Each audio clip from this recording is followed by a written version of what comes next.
지난 주일에 여러분들에게 예수님의 세례 받으심을 통하여 몇 가지 의미를 말씀을 드렸었죠. 이 세례라는 것이 원래 의미로는 죄를 씻는 거니까 그러면 예수님도 죄가 있는 건가요? 이렇게 물을 수 있겠죠. 근데 예수님은 죄 없으신 상태에서 세례를 받으신 겁니다. 그렇기 때문에 그 세례 받으심의 의미가 더 귀중하다라는 생각이 드는데, 그 몇 가지 의미를 살펴보면 첫 번째 의미는 공생애의 시작을 알리는 것이었죠. 요한복음 1장 32절에 의하면 이렇게 되어 있습니다. 세례 요한이 세례를 베푸는 것은 예수님을 이스라엘에 나타내기 위함이라고 말씀하였습니다. 그러니까 공생애의 시작을 많은 사람들에게 드러내고 나타내기 위한 시작점으로 이 세례를 받으셨다라는 것을 알 수가 있죠. 두 번째는요, 삼위일체 하나님의 협력 사역을 드러낸다라는 점입니다. 1장 9절에 보면 세례받는 당사자인 예수님이 계시고 10절에는 성령님이 등장합니다. 그리고 11절에는 하나님의 말씀이 임하죠. 성부, 성자, 성령 삼위일체 하나님께서 다 등장하고 있지 않습니까? 그러니까 예수님은 이 땅에서 사역하실 때 혼자 단독으로 사역하신 것이 아니에요. 삼위일체 하나님이 서로 의존하여 협력하여 그렇게 사역을 감당하신 것이죠. 그런 것처럼 우리들도 함께 일하는 것이 합당합니다. 하나님께 의존하여 하나님과 함께 일해야 되고, 하나님과 함께 의존하여 우리 하나님의 사역들을 감당해야 되는 거죠. 그리고 여러분들과도 함께 협력하여 이 일들을 해야 되는 겁니다. 어떤 분들은 탁월한 분들이 계시고 어떤 분들은 좀 부족하다 싶은 분들이 있을 수도 있겠죠. 그러나 이분들이 함께 다 어울려서 일하는 곳이 교회입니다. 그래서 때로는 불편함도 나타나고, 또 어떤 때는 마음이 안 맞기도 하고, 또 어떤 때는 생각이 다르기도 하죠. 그러나 그런 분들이 다 어울려서 함께 지내는 것이 교회예요. 그래서 교회는 함께 협력하도록, 그리고 하나님을 의존하여 일하도록 그렇게 되어 있는 것입니다. 세 번째, 십자가의 죽음을 미리 내다보는 장치입니다. 예수님께서 세례 받으시는 장면이 이 마가복음 10장 38절 39절에 의하면 그 예수님이 죽으심에 대하여 교육을 하고 있는 중이거든요. 그런데 뭐라고 표현을 했냐면 내가 받는 세례라고 38절에도 있고 39절에도 내가 받는 세례라고 표현되어 있습니다. 그러니까 예수님의 죽음을 세례에 비유하여 말하는 것이죠. 그렇다면 오늘 1장 9절에 있는 예수님의 세례 받으심은 그 앞으로의 십자가의 죽으심을 미리 내다보게 하는 그런 장치로 생각해 볼 수 있는 것이죠. 그리고 네 번째 세례 받으심의 의미는 예수님은 구원자이시다라는 것입니다. 그리고 다섯 번째, 예수님은 십자가에서 죽으시는 것처럼 오늘 이 세례 받으시는 것도 역시 하나님 말씀에 순종하여 그런 일들이 있다라는 점입니다. 마태복음 3장 15절에 보면 이런 말씀이 있습니다. 모든 의를 이루는 것이 합당하니라. 예수님이 세례를 받으시면서 모든 의를 이루는 것이 합당하다 그렇게 얘기를 해요.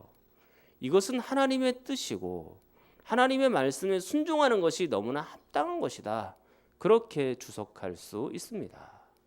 그러므로 예수님은 하나님의 명령에 의하여 이 땅에 오신 것이고, 예수님은 하나님의 뜻과 말씀에 의하여 세례도 받으시는 것이고, 예수님은 하나님의 말씀과 뜻과 명령에 의하여 십자가에 죽기까지 하신 겁니다.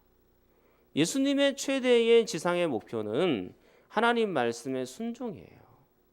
성도들의 꿈과 비전은 하나님 말씀에 순종하는 것이어야 되는 것입니다. 내가 이 땅 위에서 이런 직업 갖고 저런 직업을 갖고 부자가 되고 잘 살고 그렇게 하는 것은 우리의 목표가 아니에요. 우리의 목표는 하나님 말씀에 순종하는 것이고, 그런 직업들은 하나님 말씀에 순종하기 위한 수단에 불과한 것입니다. 우리의 목적은, 성도의 목적은 하나님 말씀에 순종하는 것이죠. 예수님의 순종하신 것처럼 여러분들도 하나님 말씀에 순종하는 것을 지상 최대의 목표로 살 수 있기를 축원합니다. 이제 본문 1장 13절까지 이것은 마가복음의 서론이고, 그리고 다음부터 14절부터는 마가복음의 본론이 시작이 됩니다. 먼저 이 본문의 내용을 보면 이렇습니다. 예수님께서 시험을 받으신다라는 것이죠. 우리는 이 장면에서 화들짝 놀라면서 이렇게 얘기할 수 있어요. 예수님도 시험 받으시는 거예요? 예, 물론 예수님도 시험을 받으십니다. 근데 구분을 할 수 있어야 돼요. 예수님은 시험에 드는 게 아닙니다. 시험을 받는 거죠. 구분이 잘 되시죠? 예, 그런 것을 깨달으면서 함께 따라오시면 되겠습니다. 예수님의 시험 받으심의 배경을 여러분들과 살펴보도록 하겠습니다. 예수님의 시험 받으심은 구약적인 배경을 가지고 있습니다. 특히 신명기 1장부터 11장에 나와 있는 이스라엘 백성들의 시험과 예수님께서 받으시는 이 시험이 매우 유사합니다. 그래서 그 유사점을 살펴보면 첫 번째로 장소가 똑같습니다. 자, 12절을 한번 보십시오. 예수님은 광야에서 시험을 받으셨죠. 그리고 13절에 보면 광야에서 그렇게도 표현합니다. 광야에서 예수님이 시험 받으신 것처럼 이스라엘 백성들은 어디에서 시험을 받았나요? 광야에서 시험을 받았습니다. 이스라엘 백성들이 출애굽하여 애굽, 지금의 이집트에서 탈출하여 이제 가나안 땅으로 옮겨가야 되는 그런 시기입니다. 근데 가나안 땅까지 순간 이동을 한 게 아니죠. 어떻게 갑니까? 광야의 길을 거쳐서 가나안 땅까지 가는 겁니다. 근데 그 광야의 길을 걸어가는 동안에 수많은 시험들이 있었죠. 그런 것처럼 장소가 이스라엘 백성이나 예수님이나 같습니다. 그리고 두 번째 유사점은 무엇이냐? 기간이 비슷합니다. 여러분 13절을 한번 보십시오. 광야에서 며칠을 계시면서요? 40일을 계시면서 사탄에게 시험을 받으셨다라고 이야기를 하고 있죠. 이스라엘 백성들은 얼마 동안 시험을 받았나요? 40년 동안 시험을 받으셨죠. 그러니까 40일과 40년, 이 숫자에 있어서 공통점이 있는 것이죠.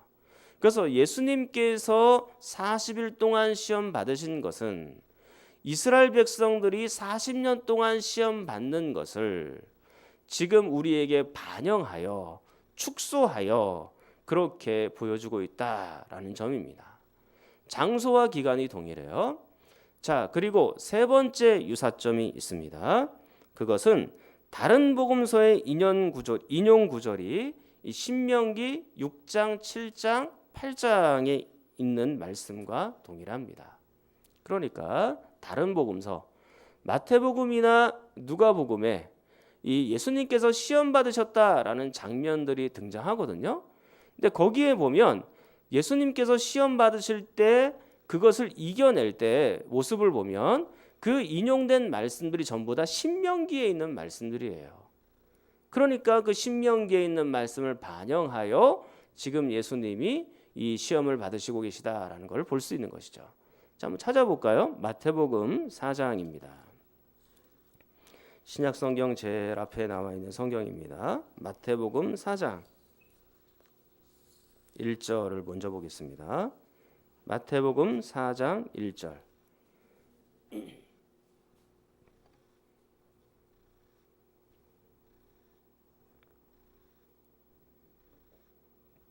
마태복음 4장 1절에 보면 이렇게 되어 있죠. 그때 예수께서 성령에게 이끌려 마귀에게 시험을 받으러 광야로 가시죠. 동등한 평행 구절이라고 볼 수 있습니다. 그렇게 하고 나서 4절을 보십시오. 예수께서 대답하여 이르시되 기록되었으되. 자, 이것은 어떤 말씀으로 지금 우리에게 하고 있는가? 사람이 떡으로만 살 것이 아니요 하나님의 입으로부터 나오는 모든 말씀으로 살 것이라 그랬죠. 자, 이것은 어디에 있는 성경을 인용한 것일까요? 거기에 보면 기억하고 자그마한 글씨가 있죠. 그 밑으로 따라와서 내려와 보시면 각 주에 신명기 8장 3절 그렇게 기록이 되어 있습니다. 그리고 7절을 보십시오.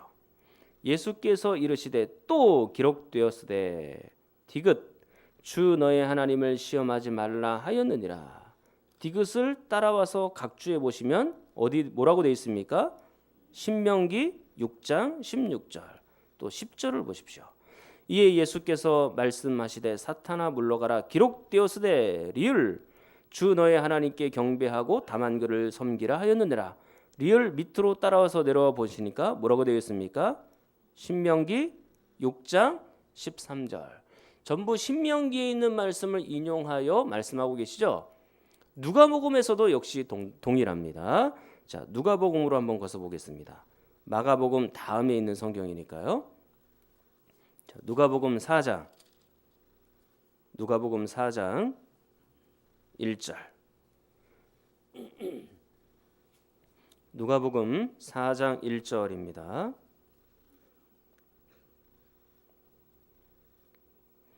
마가복음 바로 뒤에 있습니다. 누가복음 4장 1절.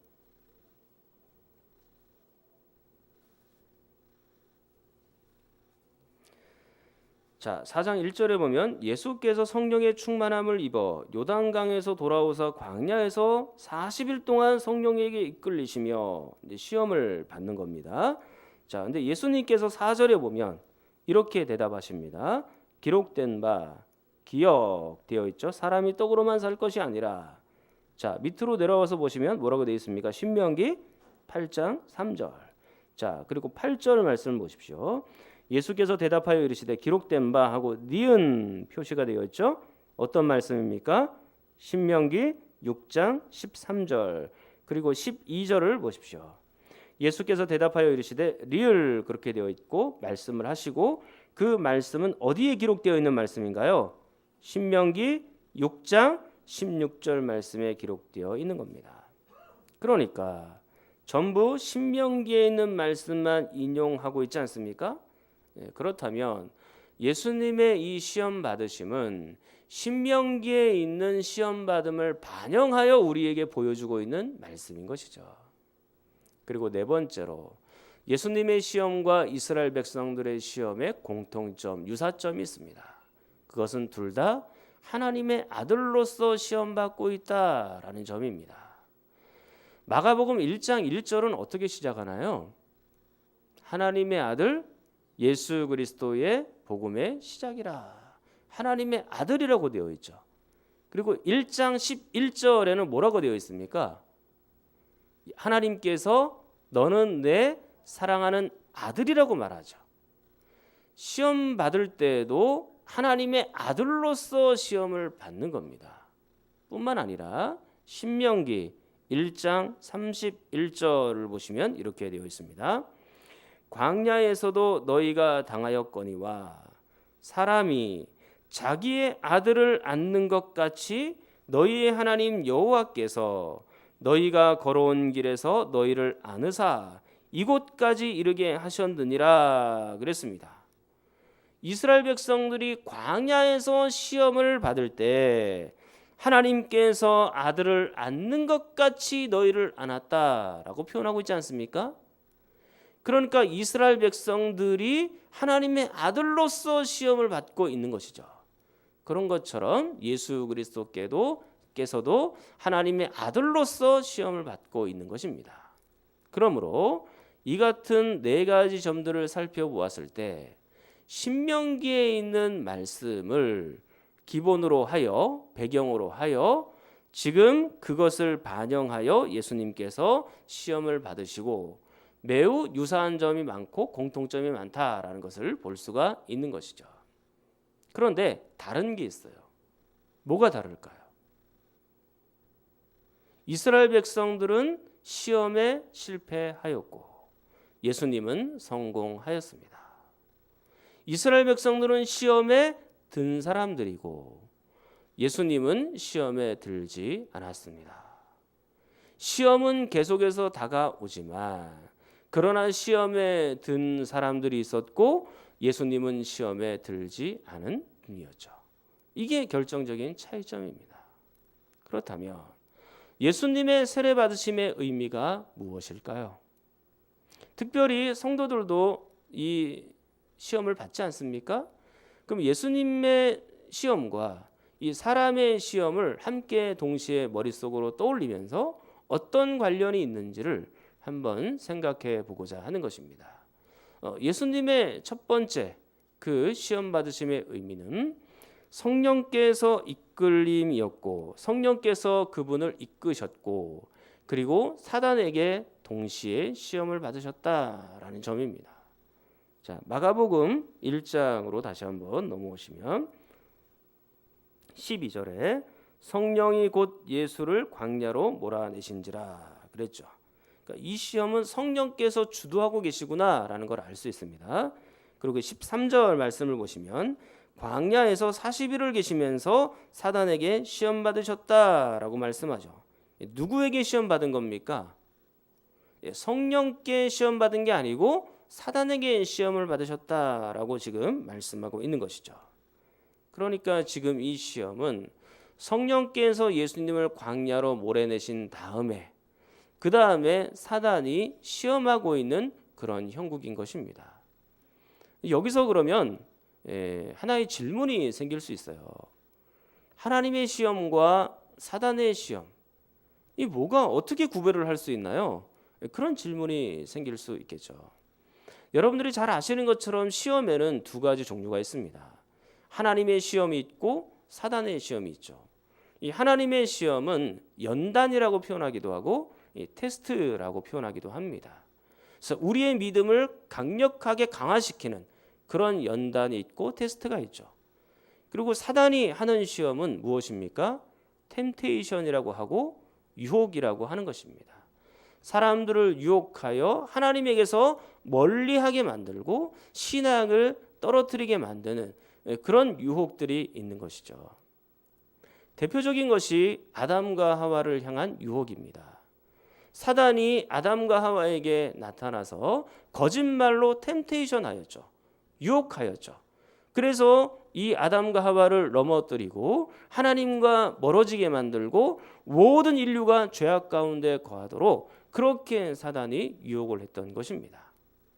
그런데 하나님은 이 템테이션을 하지는 않으시죠. 이 유혹하지는 않으십니다. 그래서 야고보서 1장 12절 말씀에 보면 이렇게 되어 있습니다.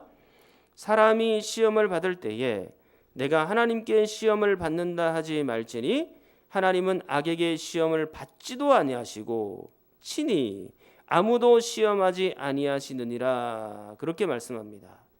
하나님은 아무도 시험하지 않는다 그렇게 말씀하시는데 여기에 나타나는 이 시험이 템테이션, 유혹입니다.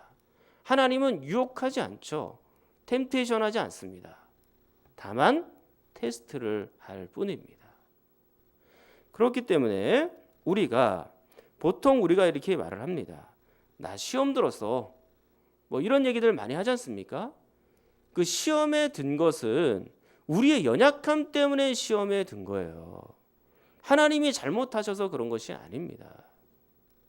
우리가 시험에 드는 것은 하나님께서 우리를 테스트하실 때 우리가 잘 통과를 못했거나 또는 사단이 우리를 유혹할 때 우리가 거기에 넘어졌거나 모두가 다 우리의 연약함 때문이지 하나님이 잘못해서 그런 것이 아닙니다.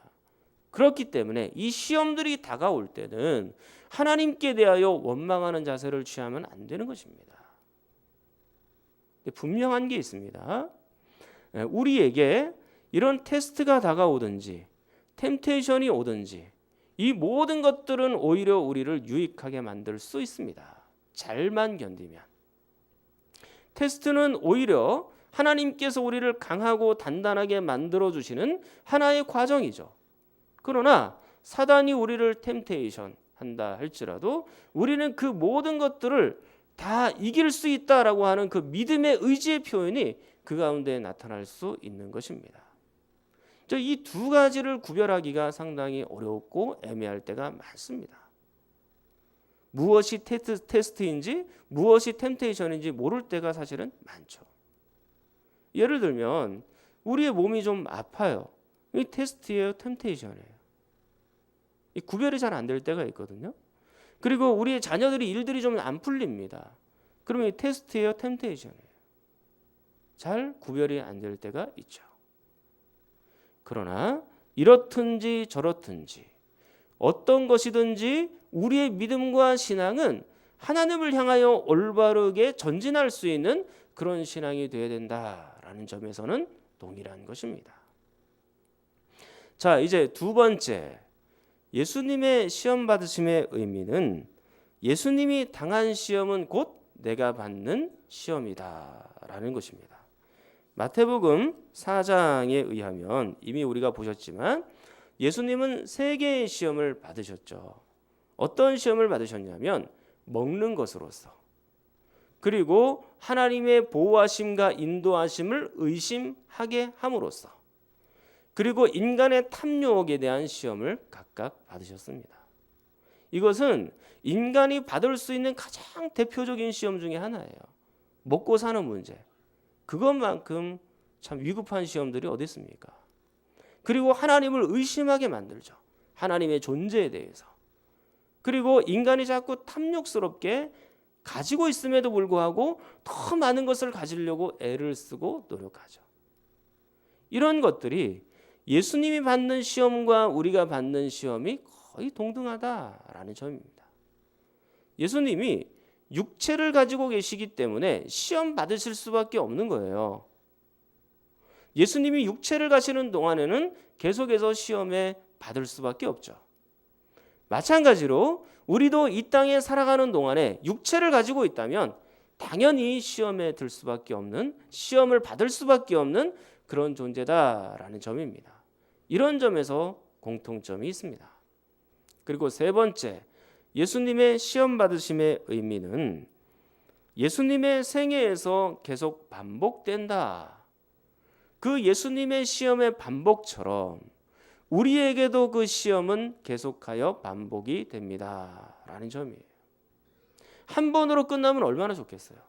그러나 한 번으로 끝나는 게 아니고 계속 반복이 됩니다. 예수님께서 공생의 시작에서 이게 시험이 시작되잖아요. 근데 중간중간 계속해서 바리새인과 서기관들에게 공격을 받고 또 유혹도 받고 그런 일들이 있습니다. 다 시험이거든요. 그리고 예수님이 제자들을 교육하는 과정 속에서도 예수님을 시험하는 일이 있었습니다. 예수님이 십자가 죽음에 대하여 교육을 하시는데 베드로가 뭐라고 대답합니까? 예수님 그렇게 하지 마십시오. 예수님이 절대 죽을 만한 그런 분이 아닙니다. 라고 얘기를 하니까 예수님 뭐라고 대답해요? 사탄아 물러가라. 너는 나를 넘어지게 하는 자로다. 너는 나를 시험에 들게 하는 자라는 거예요. 예수님을 계속해서 시험하고 있는 것이죠. 그리고 십자가에 죽기 직전에서도 예수님은 시험 받으셨어요. 제자들은 다 떠나가고 베드로는 예수님을 부인하고 또 제자 중에 한 명이었던 가룟 유다는 예수님을 배반하였죠. 그리고 십자가에 달려 죽으시는 그 순간까지도 많은 사람들이 이렇게 조롱을 했습니다. 네가 하나님의 아들이냐? 네가 메시아냐? 그렇다면 그 십자가에서 당장 내려와서 너 자신도 구원해보고 다른 사람들도 좀 구원해라. 그렇게 조롱하지 않습니까? 그러니까 마지막까지 사단이 강력하게 예수님을 시험하고 있는 그런 장면이죠. 그러니까 예수님은 공생애부터 마지막 십자가 죽음을 당하는 그 순간까지 계속해서 반복하여 시험을 받으셨던 것입니다. 마찬가지로 여러분들도 계속해서 반복하여 시험을 받으실 수 있습니다. 파도가 우리에게 해변가로 계속해서 밀려오는 것처럼 여러분들에게 시험은 계속해서 다가오는 것이죠. 오늘 시험이 끝났다고 내일 시험 없는 게 아니에요. 중간고사 끝났잖아요. 그러면 기말고사가 또 다가오는 거예요. 기말고사 끝났으면 또 중간고사예요. 시험은 계속해서 우리 가운데 예수님처럼 다가올 수 있습니다. 그리고 마지막 죽음의 사투를 벌이고 있는 그 순간에서도 이 사단은 우리를 가만 놔두지 않습니다. 예수 그리스도를 부인하도록 또 하나님과 떨어뜨리도록 그렇게 사도는 강력하게 역할을 감당할 겁니다. 이 모든 것 가운데서 우리가 이겨내야 되는 거죠. 네 번째, 예수님의 시험과 우리의 시험과 관련이 있는 것은 대표성의 원리 때문에 그런 것입니다. 자, 성경을 한번 보겠습니다. 로마서 5장 18절로 19절입니다. 로마서 5장입니다. 로마서 5장 말씀 찾아보겠습니다. 246쪽 신약성경 246쪽 로마서 5장 18절 19절 로마서 5장 18절 19절입니다. 246쪽입니다.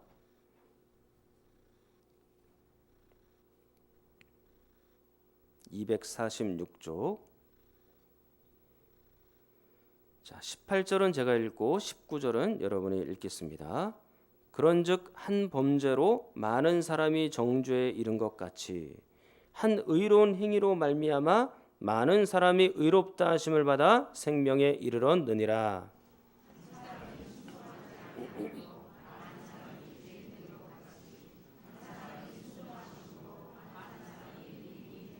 아멘. 자, 어떻습니까? 이 대표성의 원리가 있죠. 한 사람이 범죄하여서 많은 사람이 정죄하게 되었고, 또 한 사람이 순종하지 않아서 많은 사람이 죄인이 되었습니다. 이 사람이 누구죠? 아담입니다. 그런데 반대로 한 사람의 의로운 행위로 말미암아 많은 사람이 의롭다 하게 되었죠. 그리고 한 사람이 순종하여서 많은 사람이 순종하는 사람으로 의인으로 변화하게 되었습니다. 이 한 사람이 누군가요? 예수 그리스도시죠.